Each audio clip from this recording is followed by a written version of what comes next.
ഇത് ആരാണ് പറഞ്ഞത്? ഉത്തരം നീൽ ആംസ്ട്രോങ്.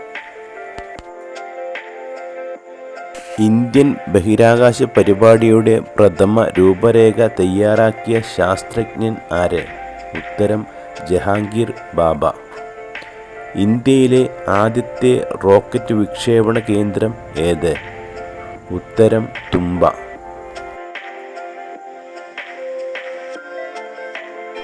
ആധുനിക ജ്യോതിശാസ്ത്രത്തിൻ്റെ പിതാവ് എന്നറിയപ്പെടുന്നത് ആര്?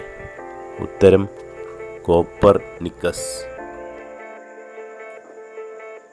ഫസ്റ്റ് മെൻ ഓൺ മൂൺ എന്ന കൃതിയുടെ കർത്താവ് ആര്? ഉത്തരം H.G. വെൽസ്. ടെലസ്കോപ്പ് ഉപയോഗിച്ച് ആദ്യമായി പ്രപഞ്ച നിരീക്ഷണം നടത്തിയ ശാസ്ത്രജ്ഞൻ ആര്? ഉത്തരം ഗലീലിയോ.